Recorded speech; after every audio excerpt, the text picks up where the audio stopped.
on va partir sur plusieurs exemples. Le produit des matériaux. C'est un choix.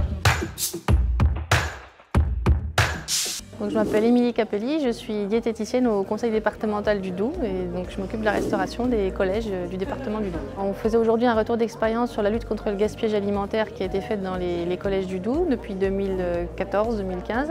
On a diminué de 20% le gaspillage alimentaire. On voit ce qui a été fait dans d'autres établissements, dans d'autres types de structures et puis on voit qu'on n'est pas tout seul à travailler sur ce sujet.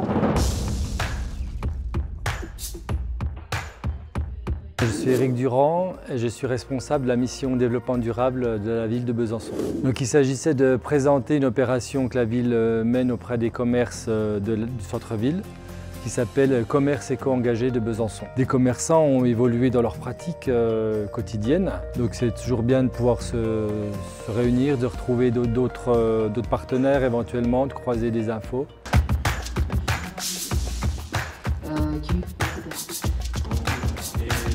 Je suis Eva Chancé, ingénieure agroalimentaire et je travaille au pôle de compétitivité Vitagora. On est intervenu sur le potentiel que représente la valorisation des coproduits agroalimentaires pour les entreprises agroalimentaires mais aussi pour les entreprises prestataires qui peuvent les aider à valoriser ces déchets. Les questions étaient assez globales sur l'agroalimentaire, sur l'industrie et comment fonctionne la gestion des déchets pour les industriels. Est-ce que les industriels sont concernés par ces questions? Je suis Hamed Chitsazan. Notre métier, c'est de transformer de la biomasse gaspillée sous la forme de déchets champignonnières, déchets crustacés ou même les déchets qui sont recyclés par les insectes et les transformer en bioplastique ou les biopolymères. Tout d'abord pour moi c'est un lieu d'échange. Je peux avoir des échanges très importants. Je viens de rencontrer des gens qui ont les mêmes soucis que moi. Alors moi je m'appelle Mathieu Juillard et puis je représente la caisse primaire d'assurance maladie du Doubs. Moi je venais essentiellement chercher des informations sur le compostage pour notre restauration collective et puis des informations sur le tri des déchets à l'intérieur des bureaux. Il y a des obligations réglementaires d'engager des démarches qu'on appelle RSO, responsabilité sociétale des organisations. Et puis il y a une envie aussi un groupe de travail qui a été monté pour trouver des solutions justement à la gestion des déchets, à avoir un impact un peu plus faible sur l'environnement, voilà toutes ces choses-là.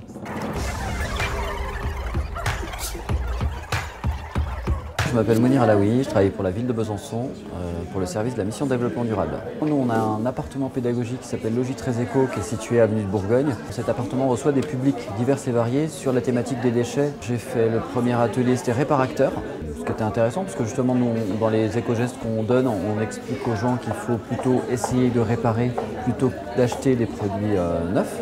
Et j'ai assisté à gaspillage alimentaire. Les solutions du gaspillage alimentaire par le collège du Doubs. Il faut juste qu'on sorte de notre zone de confort, dans le sens où on va souligner ce qui va bien.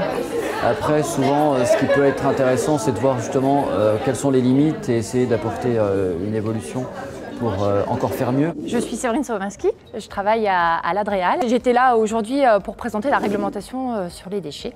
On a vraiment besoin de communiquer sur les déchets, sur les filières, sur toutes les solutions qui sont à la disposition des professionnels. Le but aujourd'hui, c'était d'expliquer en fait aux plus petits industriels qui ne sont pas installations classées pour l'environnement qu'il y avait une réglementation déchets. Moi, je pense que c'est une excellente initiative. Économisé, donc un nouveau modèle.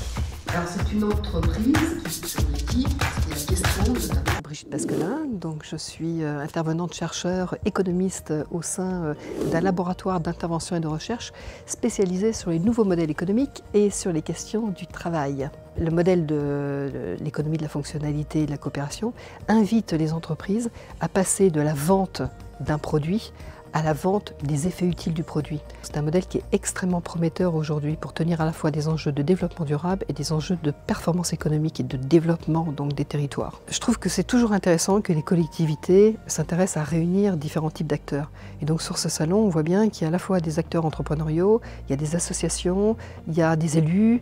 Et donc ça c'est très intéressant parce que ce modèle, il s'appuie sur la coopération entre les acteurs. C'est important que les collectivités fassent la promotion de la coopération sur leur territoire.